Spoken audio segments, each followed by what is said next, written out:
ஆரம்பம். எல்லோருக்கும் நன்றி வணக்கம். நன்றி அண்ணா, நன்றி வணக்கம். இன்றைய நாளுக்கான பாமோ பொருட்சொல் தாங்கோ. நன்றி.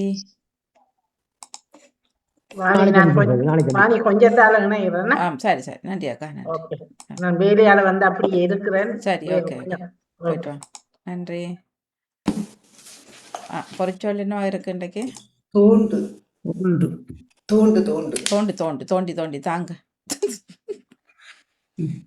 வணக்கம் மாணி. வணக்கம் பாருங்க. இன்றைய பாமோ பொருட்சொல் புதன்கிழமைக்குரியது. எனதாக்கம் 6007. நேற்றைய நான் சொல்லையில் அதை நான் சருகிறேன் மாணி. கண்டி கண்டி நம்பரை போட்டுக்கிறேன் 6006. நேற்றைய பாமோ பொருட்சொல் எனதாக்கம் செவ்வாய்க்கிழமைக்குரியது 6006. கண்டி கண்டி கண்டி சிறுகுழந்தைகள் பால் குடிக்க பாத்திரத்தை கண்டி என்று சொல்வார்கள். கண்டி நிலத்திலுள்ள புற்களை கண்டியால் செரிக்க எடுப்பார்கள். கண்டி முனிவர்கள் வைத்திருக்கும் குடுக்கை போன்ற சின்ன பாத்திரத்தையும் கண்டி என்று சொல்வார்கள். கண்டி ஆசிரியர் மாணவர்களை பாடம் செய்யாவிட்டால் கண்டிப்பார்கள். கண்டிக்கிறதுக்கு ஒரு பதம் இருக்குல்ல. கண்டி பிள்ளைகளை குழப்படி செய்தால் பெற்றோர் கண்டித்து வளர்ப்பார். கண்டித்துன்னு ஒரு பதம் இருக்கின்றது. கண்டி பயனும் பகிரும் நிகழ்வில் பலர் பகிர்ந்து பேச உறவுகள் வருவார்கள். பகிர்ந்தன்னு ஒரு பதம் இருக்கின்றது. அந்த இந்தியான் பாமுக பொருட்சொல் தோண்டு தோண்டு. எனது ரத்தம் 6007. தோண்டு கிணற்றை தோண்ட தோண்ட தண்ணீர் பெருகி கொண்டே வரும். தோண்டு சிலர் கதையை காதை மூக்கை குடைந்து கொண்டு தோண்டிக்கொண்டே இருப்பார்கள். தோண்டு மண்ணில் நிலத்தை தோண்டி வைரம் தங்கம் நிலக்கரி என்பன எடுக்கின்றார்கள்.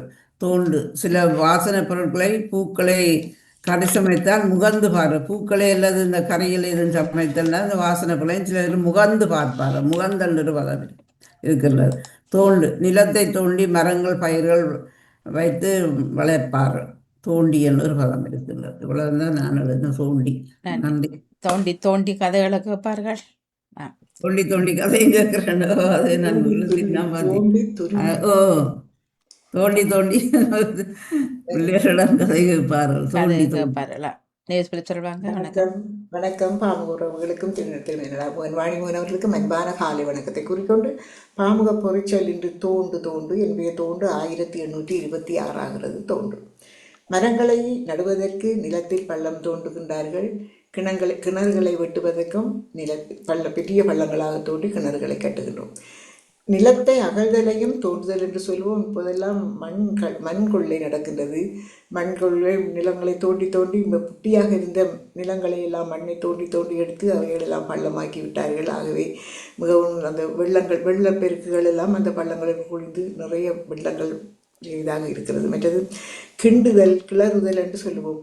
ஒரு விஷயத்தை நாங்கள் கேட்கும்போது கிண்டி கிண்டி கிளறி கிளறி தோண்டி தோண்டி அந்த விஷயங்களை நாங்கள் அறிந்து கொள்ளுவோம். அவ்வளவு ஆர்வம் அந்த மற்றவருடைய கதைகளை தோண்டி துருவி துருவி ஆராயிறது, துருவி ஆராயிறதும் தோன்றுறது. மற்றது நிலங்களை தோண்டி அந்த செம்மணியிலாம் நிலங்களை தோண்டி அந்த பழைய அந்த நிகழ்வுகளையெல்லாம் கண்டிருந்தோம். நிலங்களை தோண்டி தோண்டி அகழ்ந்து ஆராய்ச்சி வைத்திருந்தார்கள். மற்ற சுரங்கப்பாதை அமைப்பதற்கு யந்திரங்களை வைத்து நிலங்களை தோண்டி மலைகளை கூட இயந்திரங்களால் தான் நிலங்களை தோண்டி சுரங்கப்பாதைகள் அமைத்து கொண்டிருக்கின்றார்கள். அப்படின்னு சொல்லி இந்த மற்ற துருவுறதும் தோண்டிட்டு வருகிறது. துருவி ஆராய்கிறது. ஒரு விஷயங்களை கண்டுபிடிக்கிறதுக்காக தோண்டி தோண்டி ஆராய்ந்து அதை கண்டுபிடிப்பார்கள். இவ்வளவுதான் நான் எழுதின தோண்டு. நன்றி வணக்கம். நன்றி வணக்கம். வணக்கம் நவலதியர்களே. வணக்கம் வணக்கம். தோண்டி தோண்டி 1022 அல்ல 23 தெரியல. தோண்டி தோண்டி தெரியல சொல்லக்கூடாது, வைக்கணும். எழுதி வச்சிருக்க. இப்ப தோண்டி தோண்டி நிலத்து கீழே தங்கம் வெள்ளி பெட்ரோல் இவற்றையெல்லாம் தோண்டி தோண்டி கொண்டு போய்த்தான் எடுப்பார்கள். மற்றது கிணறை தோண்டி தோண்டித்தான் தண்ணி வரும்போது நல்ல தண்ணி இவ்வளவு வருது என்று சொல்லி தோண்டி தோண்டி எடுப்பார்கள். அதே போல காவல்துறையினர் ஒரு கொலை நடந்து விட்டால் அல்ல ஏதாவது ஒரு பிரச்சனை நடந்து விட்டால் ஐமிச்சத்தின் பேரில் ஆளை பிடித்து கொண்டே வைத்து தோண்டி தோண்டி துருவி துருவி அவர்களை விசாரணை செய்வார்கள். தோண்டி தோண்டி சிலர் மற்ற வீட்டு விஷயங்கள் மற்ற வீட்டை என்ன நடந்தது என்று இன்னொருவரை பிடித்து தோண்டி தோண்டி கேள்விகள் கேட்டு அதனை தெரிந்து கொள்ளுவார்கள். நாங்களும் இப்போ நிலங்களை தோண்டி வந்து இப்போது நிலத்துக்கு கீழ் வந்து நிலப்பாதைகள் மற்றது கடலுக்கு கீழே வந்து பாதைகள் எல்லாம் அமைத்து கொண்டு வருகிறார்கள். நன்றி, வணக்கம். மிக்க நன்றி, வணக்கம். வணக்கம் சுவாஜினி. வணக்கம் மணியக்கா, இணைந்திருக்கும் எல்லோரையும் வரவேற்றபடி தோண்டு இப்ப இப்ப இந்த நவீன விஞ்ஞான கண்டுபிடிப்புகளின்படி இயந்திரங்கள் மிக அழகான தோண்டு அந்த JCPM சொல்லி ஒன்று இருக்குதானே, அது மிக இப்ப முந்தையெல்லாம் நாங்கள் எவ்வளவோ கஷ்டப்பட்டு கிணறு வழியெல்லாம் கட்டினது. இப்ப எல்லாம் அது இலகுவான முறையில ஒரு மனித வலுவுடன் இயந்திரங்கள் தோன்றுற பணிகளை செய்து கொண்டிருக்கின்றன. மற்றது சில விஷயங்களை இப்ப தோண்டி இப்ப இணையதளத்துல கூட நாங்கள் ஒரு தேட போனா அங்க போக போக போக போக நிறைய விஷயங்கள் வந்து கொண்டிருக்கும் என்ன அதுக்குள்ள இருந்து அப்படி அதுகளையும் தோன்றன்றது. மற்றது சில இதுவும் என்ன அவன் தோண்டி விசாரிக்கிறான், என்ன ஏதோ ஒரு அலுவல் இருக்கு போல இடக்கு என்று சொல்லுவேன். கதை பேச்சு வலிக்கும் எடுக்கிறவே அந்த தோண்டலை. மற்றது அவர்கள் எல்லாம் சொல்லிவிட்டார்கள். மற்றது அந்த நொங்க தோண்டித்தான் அந்த நொங்குன்ற இத நாங்க எடுப்போம். கைவிடல வச்சு நோண்டுறையில இப்படி கைய வச்சு இப்படி தோண்டி அப்படி இருக்கிறது. மற்றது அந்த பூரானையும் அப்படித்தான் செய்யறாங்க.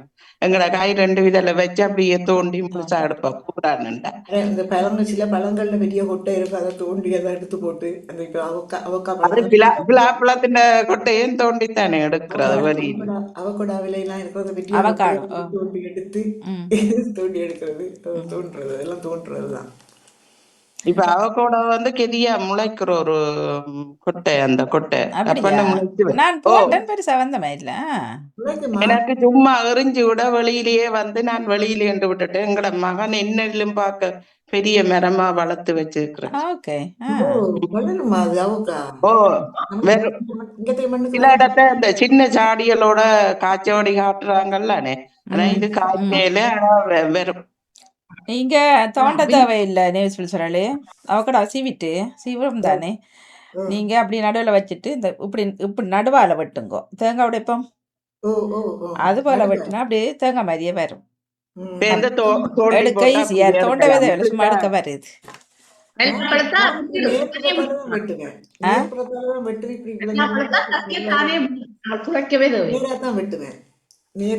இல்ல நேரா இல்ல நேரா வெட்டினா உங்களுக்கு இப்படி எல்லாம் வரும். நீங்க அவக்கடா அப்படித்தானே இருக்கும், ஒரு ஓவல் ஷேப்ல சீவிட்டு இந்த தேங்காய் உடைப்போம். இப்படி தேங்காய் நேராக உடைக்க மாட்டேன் தானே, இப்படி தானே உடைப்போம். அது மாதிரி அப்படி இப்படி வெட்டினீங்கண்டா ஒரு கொஞ்சம் இடம் விட்டு ஈஸியாக வரும் அந்த பருப்பு எடுக்க உங்களுக்கு. தோண்டி கண்டியெல்லாம் நான் முழுசாய தோலோட சேர்த்து வெட்டினா அது அந்த தோலோடையே அதுக்கு அந்த இதை மசிச்சு போட்டு சொட்டு பாலஞ்சீனியும் விட்டுட்டு சாப்பிடுறது. அதுக்கு ஒரு பாத்திரம் தேவையில்லை, அது நல்ல பெரிய காய்ச்சலுக்கு போயில. இந்த வருஷம் அவக்கா நல்லா காய்ச்சலுக்கு போயில மலிவா போட்டிருக்காங்க. இங்க விலை, இங்க எப்பவும் விலை தான் அவக்காடோ. இங்க விலை சிலது வாணி நசிஞ்சு போய் இருக்குது, நல்லதுன்பாங்க கொண்டு வந்தா கருத்து போய். இல்ல சேன்ஸ்பரிக்ல நீங்க டெஸ்கோக்குள்ள வாங்கினீங்கன்னா வெளியில வாங்கினா வெளியில எண்ணக்குள்ள அந்த இதுகள் மரக்கறி கடையில அது குளிர்படுறது தானே. நீங்க இந்த சூப்பர் மார்க்கெட்டுல வாங்குனீங்கன்னா ஃப்ரெஷ் நல்லா இருக்கும், அது பழகாது. மற்றது காயையும் பட்டி அந்த சிலக்குள்ள துண்டு துண்டா போடுறது. போய் வாங்கினா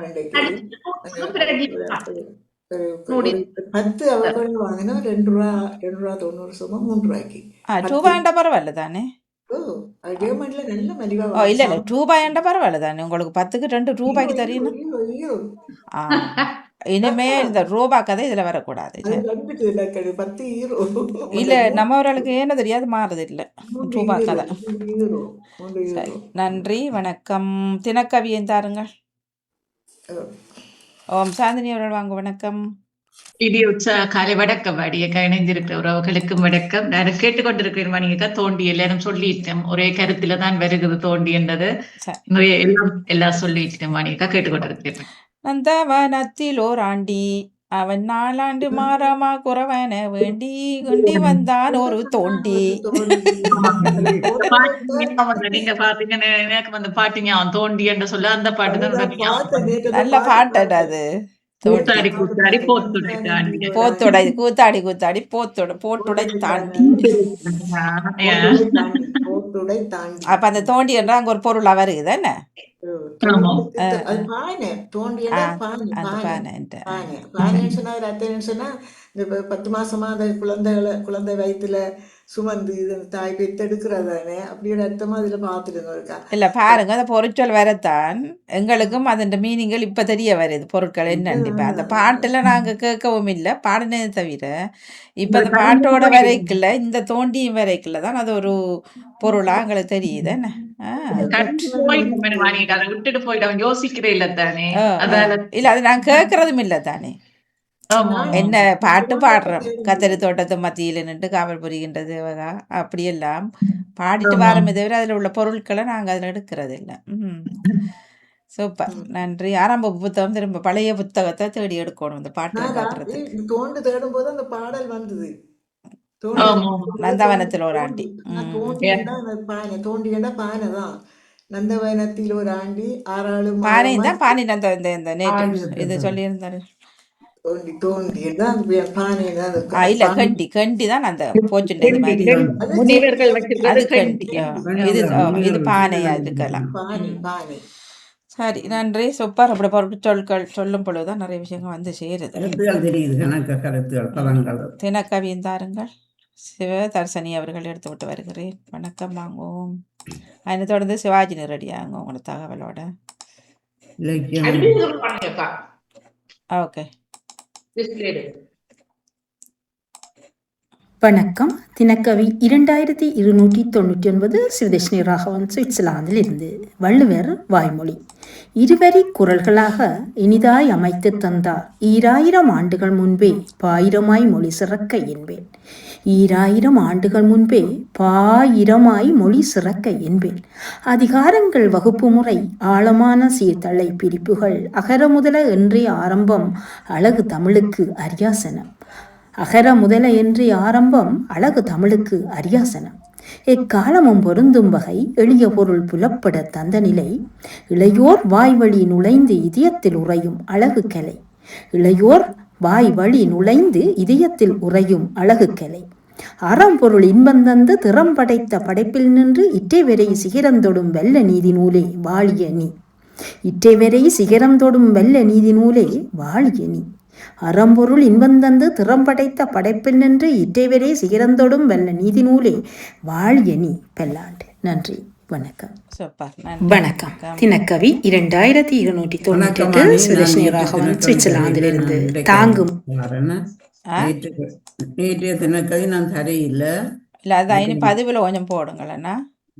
ஓகே நேரம் இருக்கையில் எனக்கு 2061 இண்டியான தாரன் 63வது தினமொரு பாமுக கவி புதன்கிழமைக்குரியது. இன்பமும் துன்பமும். இன்பமும் துன்பமும் நாணயத்தின் இரு பக்கங்களே, ஒரு நேர்கோட்டின் இரு முனைகள். வாழ்வில் இன்பமும் துன்பமும் மாறி மாறி வரும். ஞானிகளுக்கு இரண்டும் சமமானது. துன்பங்கள் கண்டு அவர்கள் கலங்குவதும் இல்லை, கண்ணீர் வடிப்பதும் இல்லை. இன்பம் கண்டு சந்தோஷமும் அடைவதில்லை. வாழ்க்கை மனிதனுக்கு ஒரு போராட்டம். சோதனைகள் வாதனைகள் சகசமே. எதிர்த்து போராடி வெல்ல வேண்டும். தோல்வி இல்லாதிருந்தால் வெற்றியின் பெருமை தெரியாது. துன்பங்கள் வரும்போது மனம் தளரக்கூடாது. வாழ்க்கையை அணைத்து வாழ வேண்டும். வாழ்க்கை என்பது வாழ்வதற்கே கவலைப்பட தேவையற்றதே. இன்றையான் கவிதை. நேற்றையான் கவிதையின் தாரன் தினமொரு பாமுகை செவ்வாய்க்கிழமை 2163. சுவடுகள். நான் கடந்து வந்த பாதையை வெற்றி என்னும் வாழ்வாக நினைத்தேன். நின்று ஒருவனும் திரும்பி பார்த்தேன். நான் இவ்வளவு காலமும் கடந்தவை எனது இன்ப துன்பங்கள், நோய்கள், பிரிவுகள்.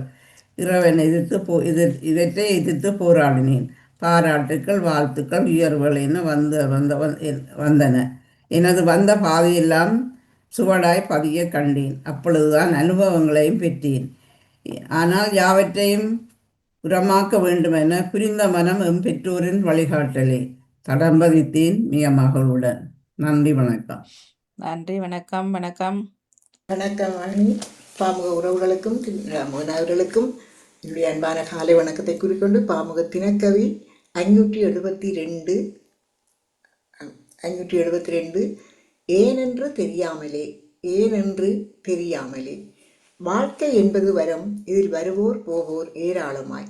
வாழ்க்கை என்பது வரம், இதில் வருவோர் போவோர் ஏராளமாய். நாம் எதை நோக்கி ஓடுகின்றோம்? பணத்தை தேடியா, பாசத்தை வேண்டியா, காதலை நோக்கியா, உறவை நாடியா? பணத்தை தேடியா, பாசத்தை வேண்டியா, காதலை நோக்கியா, உறவை நாடியா? கேள்விகள் மட்டுமே குறியீடுகளாய் தொக்கி நிற்க, விடைகள் தேடி ஓடுவதில் காலங்கள் கரைந்து போக. கேள்விகள் மட்டுமே குறியீடுகளாய் தொக்கி நிற்க, விடைகள் தேடி ஓடுவதில் காலங்கள் கரைந்து போக. வாழ்க்கையின் ஓரத்திலே காத்திருக்கின்றோம் ஏக்கத்தோடு. எதை நோக்கி என்பது தெரியாமலே ஆற்றோரம் காத்திருக்கும் கொக்கை போல. எதை நோக்கி என்பது தெரியாமலே ஆற்றோரம் காத்திருக்கும் கொக்கை போல வாடி சோர்ந்து நாம் ஏனென்று தெரியாமலே. நன்றி, வணக்கம். நன்றி, வணக்கம். சிறப்பு. தட்டு கொடுப்பை தரலாம். மூவர் இணைந்தார்கள். நேரம் 9:45. கேட்டவர்கள் ஒரு முறை தட்டு கொடுப்பை தாருங்கள். தினக்கவி பக்கமாக அதனை தொடர்ந்து நாங்கள் விழிப்பு தகவல். வணக்கம். இன்பம் துன்பமும் தியானடேசன் அவர்கள் தந்திருந்த தினக்கவியாக மிக அழகாக இருந்தது. இன்பமும் துன்பமும் வாழ்க்கையிலே ஒரு சுழலும் சக்கரம். அழகுக்கலை சிவதர்சினி. அதுவும் அழகுக்கலை என்றது என்ன ஒரு விழாவாக எடுத்தாலும் அந்த அழகு படுத்துறது தான் அங்க முன்னிலையில நிற்கும். என அதை எடுத்திருந்தேன். மற்றது வாழ்க்கை ஒரு வரம். அதை நாங்கள் வாழ்க்கைன்றது இப்போ ஒரு போட்டி இல்லாத வாழ்க்கையாய் கொண்டு போனோம்னு சொன்னா எங்களுக்கு ஒரு இன்பமான வாழ்க்கையை நாங்கள் அனுபவிச்சு கொண்டு போகலாம். பட்டார தவற விட்டுட்டேன். சுவடுகள் வள்ளுவரின் வாய்மை ஞாபகம் தந்திருந்தவா? வள்ளுவர் வாய்மையோ சிவதர்சினி தந்தது வள்ளுவரின் வாய்மை பற்றி திருக்குறள் நூலை பற்றி தந்திருந்தவா. ஞானடேசன் இன்பம் துன்பம் தந்தவா. சுவடுகளும் தந்திருந்தேன். வாழ்க்கையின் மரபு தந்திருந்தவா. ஏனென்று தெரியாமலே. வாருங்கள் ஜெயமல் அவர்களே. நன்றி. சாந்தினி அவர்கள் நானும் ஒரு முறை தட்டி கொடுத்துக் கொள்கிறேன். தினக்கவி தந்த தியானடேசன் அவர்கள் நேற்றியான் கவிதை இன்பமும் துன்பமும் இன்று சுவடுகள் பற்றி தந்திருந்த ஒருவருக்கு சுவடு முக்கியம் என்றதை அதுல சொல்லியிருந்த. அதுதான் எங்களுடைய வரலாற்றை சொல்லுவது. வரலாறுகள் சரியாக பதியப்பட வேண்டும் என்றது என்னுடைய கருத்தையும் சொல்லிக்கொண்டு அடுத்து சிவதர்சினி அவர்களுடைய கவிதை திருக்குறள் பற்றி அழகாக அவர் அழகாக அதை சொல்லி இருந்த. அடுத்து நேவிஸ் பிலிப் அவர்கள் தனது நடைமுறைக்கு ஏற்ற மாதிரியான கருத்துகளோட கொண்டு வரபடியால அவர்களுடைய கருத்துக்களும் நன்றாக இருந்தன. மூவருக்கும் வாழ்த்துக்கள். தொடருங்கள். வாணிகா, இந்த நேரத்துல நான் ஒரு எனது அன்பான ஒரு வேண்டுகோளையும் வச்சுக்கொள்ளுறேன். இதுல பயணிக்கிற எழுத்தாளர்கள், நீங்கள் எழுத்தாளர்கள் என்று நினைத்தால் உங்களை பற்றிய 500 சொற்களுக்கு குறையாமல் ஒரு பக்கத்தினை கற்ற மாதிரியே எழுத வேணும். கற்ற மாதிரி எழுதி தந்தால் வாரம் வீரகேசரி பத்திரிகையில் அது வந்து கொண்டிருக்கிறது. ஈழத்து பெண் எழுத்தாளர்கள் என்ற வரிசையில் வெளிவந்து கொண்டிருக்கிறது. அந்த பக்கத்தில் உங்கள் பக்கங்களை இணைக்க விரும்பினால் நீங்கள் இணைத்துக் கொள்ளலாம் என்று அன்பாக இதுல பதிந்து செல்கிறேன். ஓகே தானே வாணியக்கா, இதை சொல்லலாம் தானே? சரி, சொல்ல முடிச்சிட்டீங்க. சொல்லி முடிச்சுட்டு சொல்லலாம் சரின்னு கேட்டால் சரி. நன்றி. சில பேர் எழுத்தாளர்கள் நாங்கள் இல்லையென்று பின்னுக்கு நிக்கணும், சில பேர் எழுத்தாளர்கள் என்று முன்னுக்கு வந்து செய்கிறார்கள். அதையும் இந்த கருணத்துல சொல்லிக் கண்டுறேன். சரி, நன்றி. வணக்கம் ஜெயமலா அவர்கள். வணக்கம். இனிய காலை வணக்கம். நான் கேட்கவில்லை, ஜோவா மட்டும்தான் கேட்டேன். அதுக்கு பிறகு கேட்கவில்லை, இப்பொழுதுதான் போட்டேன். எனக்கு வந்தேன்னா அவனுடைய கேட்கிறேன். ஜோவா உங்களோட சேர்ந்து செய்தேன் நான். சரியா, எல்லாம் செய்தோம். என்ன? ஆமாம், எல்லாம் செய்தேன். வணக்கம். நானும் சேர்ந்து செய்தோன்னா இருந்தேன். எனக்கு சரியா 10:30 தான் எனக்கு டைம். அவனுடைய நான் இதுல வேற இல்லை. பரவாயில்ல, செய்தால் சரியா. நன்றி. சிவாஜினி சிறுதரன் அவர்கள் வருகின்றார்கள். வணக்கம், பாருங்கள். வணக்கம் வாணி. வணக்கம். ஏனோ இந்த வாழ்க்கை இன்பமும் துன்பமுமாக நடைபெறுகிறது எங்களுக்கு தெரியல ஏனென்று. மற்றது சுவடுகள், அதாவது திருக்குறளை பற்றி தந்த 3 கவிதைக்காரருக்கும் சிறப்பான வாழ்த்துக்கள், நன்றிகள். நன்றி. வணக்கம். வணக்கம். சிவாஜினி ஸ்ரீதரன். தகவல் 483. பக்கவாதம் என்றால் என்ன?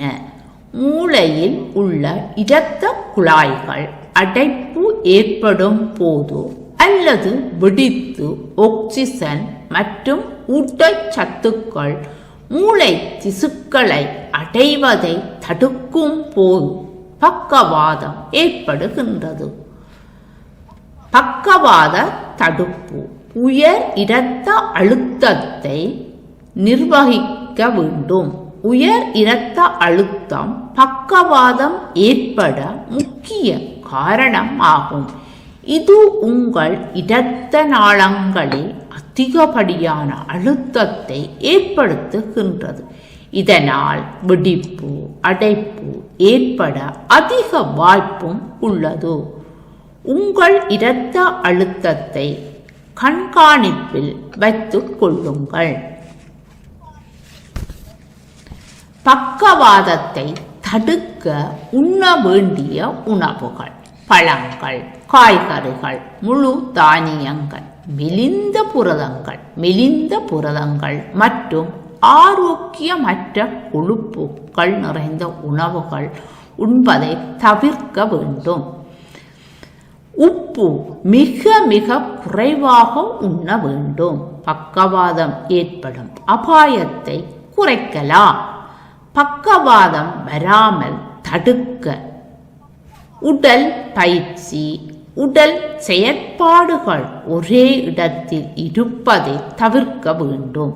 இரத்த அழுத்தத்தை குறைப்பதன் மூலம், இரத்த ஓட்டத்தை மேம்படுத்துவதன் மூலம், ஆரோக்கியமான உடல் எடையை பராமரிப்பதன் மூலம் பக்கவாதத்தின் அபாயத்தை குறைக்கலாம்.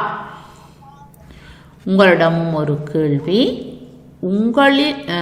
நீங்கள் உப்பு எப்போதும் குறைத்து உணவுகளில் சேர்ப்பீர்களா அல்லது உப்புத்தான் முன்னுக்கு நிற்க வேண்டும் என்று உப்பு அதிகம் சாப்பிடுவீர்களா என்ற ஒரு கேள்வியை நான் உங்களிடம் கேட்டுக்கொள்கின்றேன்.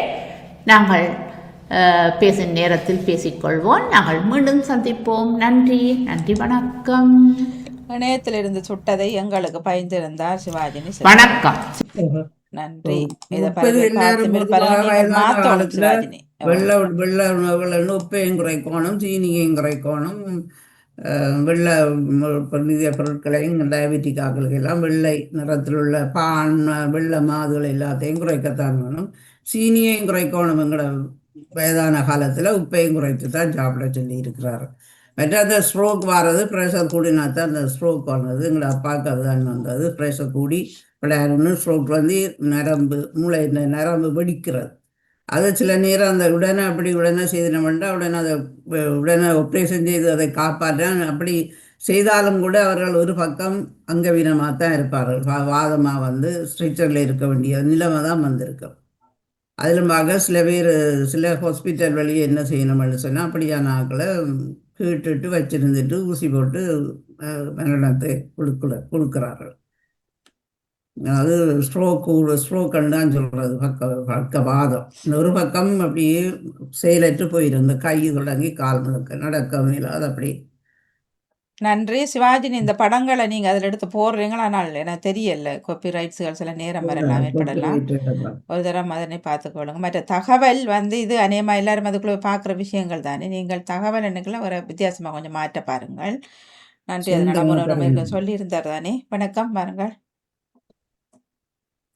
ஆமா, பக்கவாதத்தை பற்றி நானும் பார்த்து கேட்டுக்கொண்டிருந்தேன். உப்பு வந்து எங்கட நாக்கு சுவை எதா கேக்குதோ அதை நாங்கள் கொடுத்தா காணுமா. அதுக்கு கூடவும் கொடுக்கக்கூடாது, குறையவும் கொடுக்கக்கூடாது. அளவா கொடுத்து கொண்டிருந்தா எல்லாம் சரியா நினைக்கிறேன். நான் எங்கட நாக்கில தான் எல்லாம் இருக்கு அந்த சுவை. பழையிட்ட வேண்டாம் சரி. அது இதாக வந்துடும். பழையிட்ட வேண்டாம். அப்புறம் அது தேவை எதுவும் தான் சீனியும் சரி உப்பும் சரி அது தேவைப்படாது. தானா உப்பு தேவைன்னு சொன்னா நாக்கு தானாவே கேக்கு நீ கொஞ்சம் உப்பு போடண்டு தானா வேண்டாம சொன்னா குறைக்க சொல்லு. நாக்கு தான் எங்கட அதான் சொல்லுவேன், நாக்கு தான் எங்கட வைத்தியர்னு சொல்லி. அந்த சுவையை பொறுத்தவரையில ஒவ்வொரு சுவையும் நாக்குத்தான் சொல்லும், இது வேணுமா வேண்டாமான்றது அதுதான் சொல்லும் எங்களுக்கு மூளைக்கு.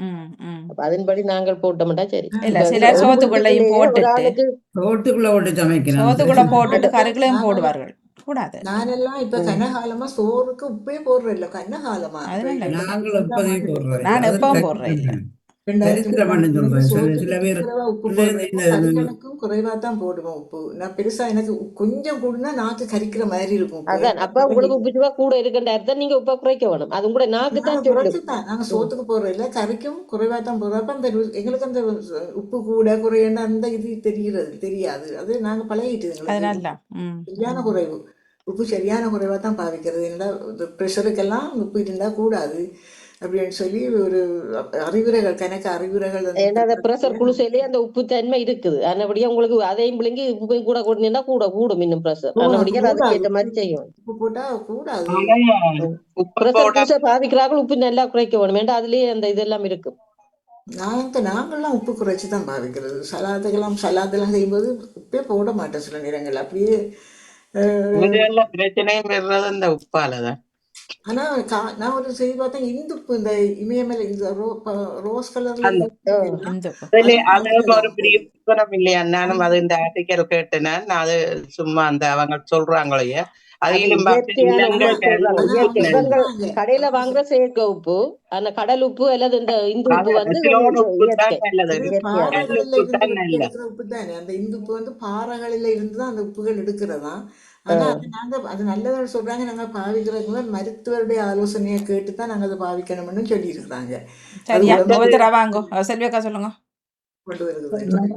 கேட்டுக்கொண்டு இருந்தேன். இந்த சோக்கு வாரத்துக்கான இது அது இப்ப எங்கட அந்த மாமாக்கெல்லாம் சோக்கு வந்து இருக்குது. சிவாஜினி அவர்களே நீங்கள் கேட்டுக்கொண்டு இருந்தால் பாருங்க, அவர் சீனி அதிகம் பாவிப்பதில்லை, உப்பு பாவிக்கிறதில்லை, எண்ணெய் இல்லை. ஆனால் இப்ப 3 தரம் அவருக்கு அடுக்கடுக்காக வந்து அப்படியே விழுந்து இதாண்டு போனார். அதுக்கு என்ன காரணமா பயிற்சிகளும் ஒரு காரணம் தானே செல்வியக்கா. உப்பு உயர்வு இரத்த அழுத்தத்துக்கு உப்பு ஒரு காரணம் இல்ல. அதோட உப்பே பாவிப்பதில்லை, உறவு சரியான உறவு.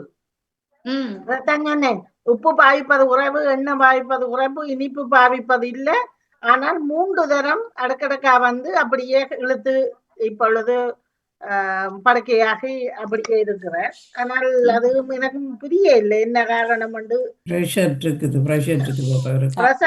அவருக்கு அந்த பிரஷர் வந்து 2 தரம் பிரஷர் குறைஞ்சு ஒரு தரம் கூடி திடீரென இந்த வரி வாரது பக்கவாதம் வர்றது பிரஷர் கூடினாத்தான். அது போய் நரம்ப வெடிக்கிறது மண்டையில இந்த இருக்கிற நடக்கிற முந்தி எல்லாம் வந்த உடனே வாயால் எல்லாம் ரத்தம் வர அவங்களுக்கு சொல்றது பேய் அடிச்சு இதுல தான் முந்தின காலங்களை கதைச்சவையில என்ன. ஆனால் நீங்க சொன்ன மாதிரி உப்பு காரம் உப்பு அதுகள் எல்லாம் குறைக்கிறதா நாக்க விட்டுறதுதான் நல்லது.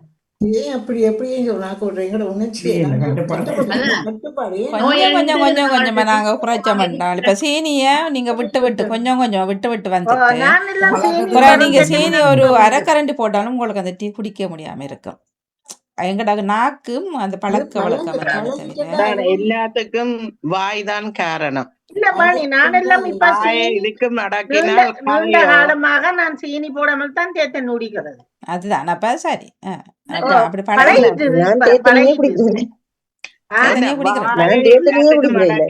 எல்லாமே சுகமா நடக்கும். கதையால என்றாலும் வாய்தான் எல்லாத்துக்கும் பிரச்சனை. கிணத்துக்கும் வாய்தான். பிள்ளைகளை போட்டுட்டு தொகுப்பாளர் வந்துட்டார். அவரை நேரத்துக்கு அவரை கொடுத்து கொள்வோம். பிறகு நாங்கள் இலக்கிய நேரம் வியாழக்கிழமை. நன்றி. நேற்று செய்தி நான் கேட்க முடியல. செய்தி நேற்று போட்டுட்டீங்க 2 பேரையும். ஓகே, நான் பேஸ்புக் முகப்புத்தகத்துல பாக்குறேன். நன்றி. வணக்கம் மாணி. வணக்கம் மாங்கோ. சிவாஜினியின் தகவல் துளி நானும் கேட்டிருந்தேன். மிக சிறப்பு. அவர் அந்த நோயை, அதாவது பக்கவாத நோயை எடுத்துக்கொண்டு வந்தார். இதுல உப்பு, அளவான உப்பு வளமாக எங்களுக்கு இருக்கும் என்று நினைக்கிறேன். ஆக குறைக்கவும் முடியாது, ஆக கூட்டவும் தேவையில்லை. ஒரு அளவான உப்பாக பயன்படுத்தினால் உடலுக்கு நல்லது. ஆனா எல்லாம் எங்க இருக்குன்றால் எங்கட நான் நினைக்கிறேன், அதாவது உடற்பயிற்சிகள் செய்தால் அவையெல்லாம் அந்த கொழுப்புகள் அகற்றப்படக்கூடிய வாய்ப்பு இருக்கும். இடையிடையா நடைகள் இதுகள் காலை மாலை உங்களுக்கு விரும்பின நேரங்கள்ல செய்து கொண்டால் அந்த குறைக்கலாம் என்று நினைக்கிறேன். அதுக்காக உப்பை அள்ளி போடுறதும் கூடாது தானே, அளவுக்கு மிஞ்சினா. இல்ல சில வீட்டுல போய் சாப்பாட்டுக்கு போய் பாருங்க, அங்க உப்பு முன்னுக்கு நிக்கும், அதான் ஆகாதுன்னு. சில பேர் வச்சிருக்கிறவே ஒரு கப்பில வைப்பினம் முன்னுக்கு உங்களுக்கு விருப்பம் எல்லாம் எடுத்து போடுங்க. அந்த முன்னுக்கு உப்பு நிக்கிற சாப்பாடு சாப்பிடுங்கன்னு வந்தா அது டேஞ்சர் தான். எங்கட வீட்ட எனக்கு உப்ப குறைக்க சொல்லி கூட்ட சொல்லி இருக்கிறேன் டாக்டர். அது ஒருவர் என்னுடைய எங்கட ஊர்ல இருக்கிறவர் டென்மார்க்கு ஒருக்கா போன வருஷம் சமருக்கு போனவர் கடற்கரையில நிக்க மயங்கி விழுந்துட்டார். என்னண்டா பேருந்து ஹாஸ்பிட்டலுக்கு கொண்டு போனா டாக்டர் சொன்னவர் உப்பு காணாதண்டு. அவ உப்பை குறைச்சு அவக்கு உப்பு காணாதது வந்துடுது. பிறகு உப்பை ஏத்தினவே எங்களுக்கு செலாஜி நேத்திரவல அவக்கு டென்மார்க்ல இருந்து உப்பை ஏற்றி அதுக்கு பிறகுதான் அவ ஜெர்மனிக்கு வந்தவா. அதனுடைய ஆக குறைக்கவும் கூடாது, ஆக கூட்டவும் கூடாது. ஒரு நடுப்பகுதி எடுக்கலாம். நன்றி, நேரம் போதும். நன்றி, வணக்கம். பிள்ளைகளின் பதிவுகளை எடுத்துவிட்டு நாங்கள் இலக்கியம்